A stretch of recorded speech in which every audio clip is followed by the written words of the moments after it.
Hello guys, welcome to your. कैसे हैं आप लोग। तो आज हम लोग करेंगे क्वेश्चन और आंसर करने वाले हैं अपनी क्लास में। तो एमसीक्यू क्वेश्चन करेंगे और चैप्टर 13 जो हम लोग कर रहे थे भोजन पर पकाने और परोसने की विधियां, जो चैप्टर था वो हम लोगों का पूरा थ्योरी के रूप में कंप्लीट हो चुका है। थ्योरी क्लासेस पूरी कंप्लीट हो चुकी है। तो आज उसी चैप्टर के एमसीक्यू क्वेश्चन हम लोग करेंगे और 20 क्वेश्चन करने वाले हैं हम लोग आज अपनी क्लास में। तो सारे क्वेश्चन आपके चैप्टर पे बेस्ड हैं और एनसीईआरटी की बुक से आप लोगों को क्वेश्चन जो है प्रैक्टिस करवाई जा रही है। तो ये सारे जो क्वेश्चन हैं आपको आपके एग्जाम में भी हेल्प करेंगे। साथ ही आप लोगों को ये आइडिया हो जाएगा कि आपको चीज़ें कहाँ तक याद हुई हैं, समझ में आई हैं। तो अगर आप लोगों ने सारी क्लासेस देखी होंगी तो सारे क्वेश्चन आप लोगों को बिल्कुल समझ में आने वाले हैं। उसी के अकॉर्डिंग आप लोग अपना आंसर भी टिक करिएगा। तो जिसमें से पहला क्वेश्चन है, पाक क्रिया का निम्न में से क्या उद्देश्य होता है। पाक क्रिया का निम्न में से क्या उद्देश्य होता है।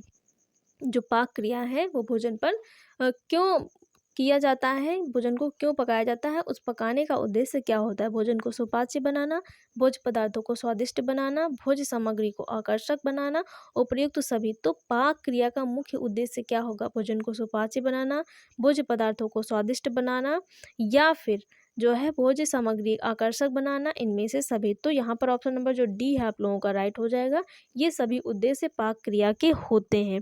तो अगर आप लोगों को क्लास जो है सही विजिबल नहीं हो रही है, क्लियर नहीं दिखाई दे रहा है, तो आप लोग के जो आप लोग का यूट्यूब है जहाँ पर वीडियो ऑन करेंगे उसके साइड में जाइएगा, सेटिंग का बटन होगा उस पर क्लिक करेंगे तो वहाँ पर जो है क्वालिटी का ऑप्शन आएगा। क्वालिटी के ऑप्शन पे क्लिक करेंगे तो वहाँ पर आप लोगों को एडवांस का नीचे ऑप्शन दिया होगा उस पर क्लिक करेंगे तो वहाँ पर वीडियो क्वालिटी जो नंबर्स दिए रहते हैं, जैसे 360, 720, 1000 ऐसे दिया होता है।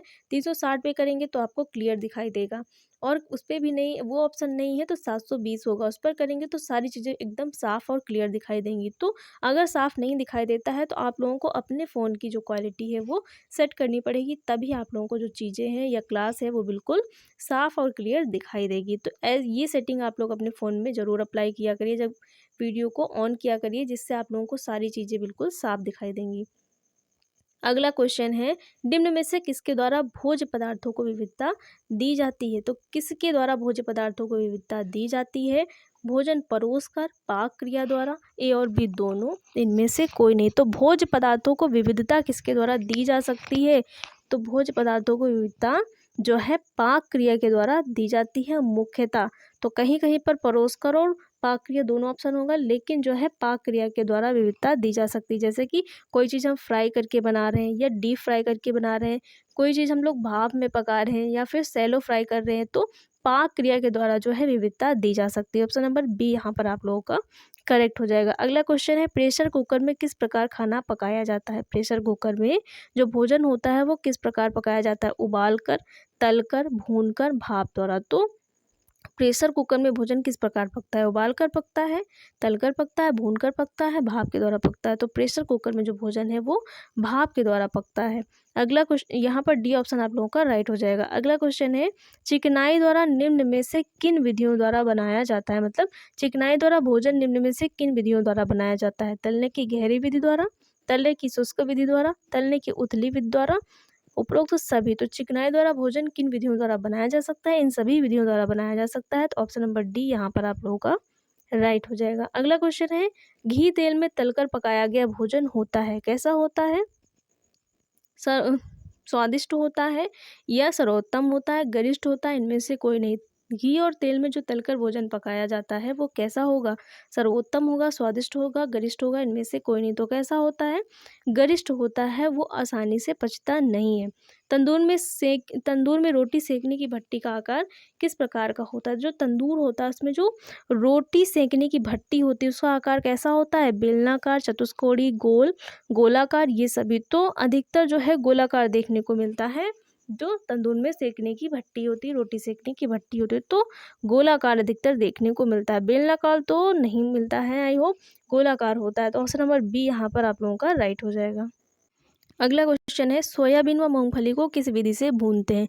सोयाबीन व मूंगफली को किस विधि से भूनते हैं। गहरी विधि से, उथली विधि से, चतुष्कोणीय विधि से, ये सभी। तो सोयाबीन और मूंगफली को किस विधि से भूना जाता है। जो शुष्क विधि होती है उस विधि से भुना जाता है। तो यहाँ पर वो ऑप्शन नहीं है। गहरी विधि तो बिल्कुल नहीं होगा, चतुष्कोणीय भी नहीं होगा, ये सभी नहीं होगा। तो यहाँ पर ऑप्शन के अकॉर्डिंग हम लोग उथली विधि लगा देंगे। तो यहाँ पर क्योंकि शुष्क विधि नहीं है, जबकि जो सोयाबीन और मूंगफली होती है उसको शुष्क विधि द्वारा भुना जाता है, क्योंकि इनमें स्वयं क्या होता है, अपना जो होता है ऑयल होता है, तेल होता है, जो भुनने पर ये स्वयं भोज्य पदार्थ छोड़ते हैं।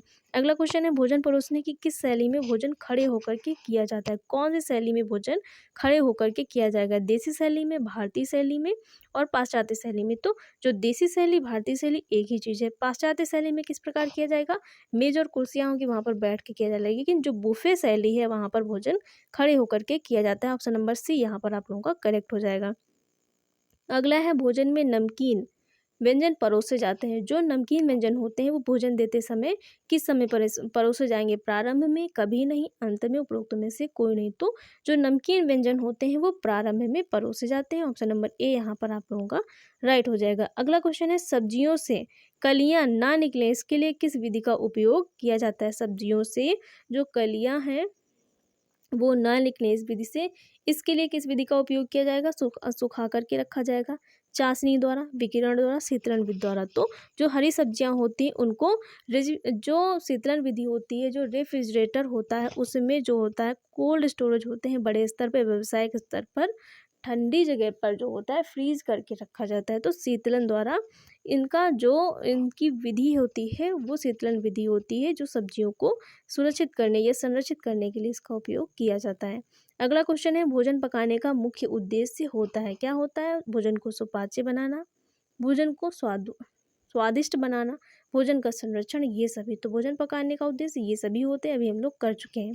अगला क्वेश्चन है, प्रेशर कुकर किस प्रकार का कार्य करता है? प्रेशर कुकर किस प्रकार का कार्य करता है? तलकर भोजन पकाने का कार्य करेगा, भूनकर भोजन पकाने का कार्य करेगा, सेंककर करेगा या भाप द्वारा बनाने का कार्य करेगा? तो जो प्रेशर कुकर होता है वो भाप द्वारा भोजन बनाने का कार्य करता है। ऑप्शन नंबर ए यहाँ पर आप लोगों का करेक्ट हो जाएगा। अगला क्वेश्चन है, भोजन परोसने की किस शैली में भोजन बैठकर किया जाता है? तो भोजन परोसने की कौन सी शैली में जो भोजन होता है वो बैठकर जो है खाया जाता है? पाश्चात्य शैली में, बुफे शैली में, भारतीय शैली में, उपरोक्त तो सभी में। तो अभी हम लोगों ने ये क्वेश्चन किया है, बिल्कुल इसके अपोजिट किया है। तो वहाँ पर हम लोगों ने जाना कि कौन सी शैली में किस प्रकार भोजन किया जाएगा। बुफे में क्या होगा? खड़े होकर। पाश्चात्य में क्या होगा? बैठकर। कहाँ पर बैठकर? मेज और कुर्सियों पर बैठकर, मतलब टेबल होगा और वहाँ पर चेयर लगी होगी उस पर। लेकिन जो भारतीय शैली होता है उसमें बैठ करके भोजन खाया जाता है। कहाँ पर? नीचे जमीन पर जो होता है आसन लगा दिया जाता है, वहाँ पर थालियों में, कटोरियों में भोजन रखा जाता है, वहाँ पर बैठ करके खाया जाता है। अगला तो यहाँ पर जो ऑप्शन सी है वो आप लोगों का राइट हो जाएगा। अगला क्वेश्चन है, भोजन परोसने की किस शैली में खड़े होकर के भोजन करते हैं? तो खड़े होकर के किस में करेंगे?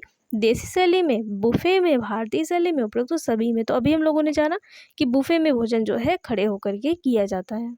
अगला क्वेश्चन है, भोजन पकाने की मुख्य विधि कौन सी होती है? भोजन पकाने की मुख्य विधि कौन सी होती है? सेंक करके, विदेशी शैली, पाश्चात्य शैली। तो जब भोजन की शैलियाँ हम लोगों ने भोजन पकाने की पढ़ी थी तो सबसे मुख्य विधि कौन सी थी भोजन पकाने की? और प्राचीन विधि देसी शैली थी। तो ऑप्शन नंबर बी यहाँ पे राइट हो जाएगा। भोजन पकाने की मुख्य विधि कौन सी है?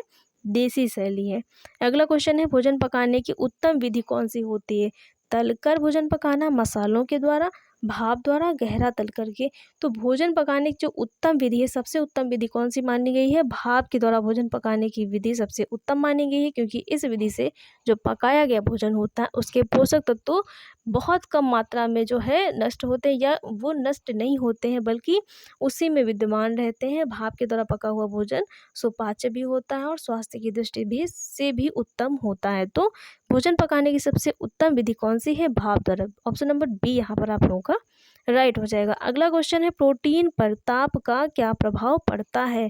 प्रोटीन पर ताप का क्या प्रभाव पड़ता है? प्रोटीन कठोर हो जाता है, प्रोटीन सुपाच्य हो जाता है, प्रोटीन गरिष्ठ हो जाता है या अम्लीय हो जाता है? तो प्रोटीन पर ताप के प्रभाव से जो प्रोटीन होता है वो कठोर हो जाता है, मतलब जम जाता है। अब लोगों ने कभी देखा होगा कि जब एग जो अंडा होता है उसको जब तवे पर फोड़ के डालते हैं तो वो कैसा हो जाता है, लिक्विड ना होकर के ठोस हो जाता है, जम जाता है। तो ताप के संपर्क में जो प्रोटीन है वो आकर के कैसा हो जाता है, ठोस हो जाता है। तो प्रोटीन पर ताप का क्या प्रभाव पड़ेगा, प्रोटीन कैसा हो जाएगा, कठोर हो जाता है। ऑप्शन नंबर ए यहाँ पर जो है करेक्ट हो जाएगा। अगला क्वेश्चन है भोजन परोसना क्या कहलाता है।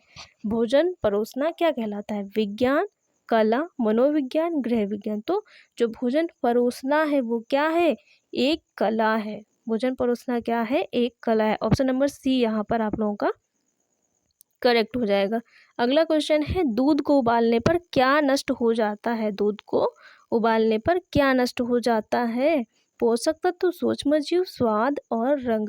तो दूध को क्यों उबाला जाता है, दूध को उबालने से उसमें जो सूक्ष्म जीव मौजूद होते हैं वो नष्ट हो जाते हैं और दूध हमारा जो होता है वो जो उसमें सूक्ष्म जीव मौजूद होते हैं वो नष्ट हो जाते हैं और हमारे स्वास्थ्य की दृष्टि से और साथ ही उसको उबाल करके कुछ लंबे समय तक संरक्षित करके भी रखा जा सकता है। तो दूध को उबालने पर क्या नष्ट हो जाते हैं, सूक्ष्म जीव नष्ट हो जाते हैं। ऑप्शन नंबर सी यहाँ पर आप लोगों का राइट हो जाएगा। और लास्ट क्वेश्चन है हम लोगों का 20 क्वेश्चन हम लोगों ने अपने क्लास में कवर किए हैं, जिसमें से आप लोगों का लास्ट क्वेश्चन है भोज्य पदार्थों से प्राप्त ऊर्जा की नाप की इकाई क्या कहलाती है। मतलब जो भोज्य पदार्थों से ऊर्जा हमें प्राप्त होती है उसको कौन सी इकाई से नापा जाता है, मिलीग्राम से, औंस से, कैलोरी से, ग्राम से। तो भोज्य पदार्थों से प्राप्त हुई ऊर्जा को किससे नापा जाएगा, कैलोरी से नापा जाता है। भोज्य पदार्थों से प्राप्त हुई ऊर्जा को नापने की जो इकाई है वो क्या है, जो कैलोरी है वो है। तो ऑप्शन नंबर बी यहाँ पर आप लोगों का करेक्ट हो जाएगा। तो पूरा चैप्टर हम लोगों ने कवर कर लिया था। आज 20 क्वेश्चन कर लिए हैं। अब हम लोग अगला चैप्टर स्टार्ट करेंगे, उसकी थ्योरी क्लास फिर से हम लोग करेंगे। तो गाइस आप लोगों को क्लास कैसी लगी, अगर क्लास अच्छी लगी हो तो वीडियो को लाइक शेयर और चैनल को सब्सक्राइब करिएगा। Thanks for watching guys.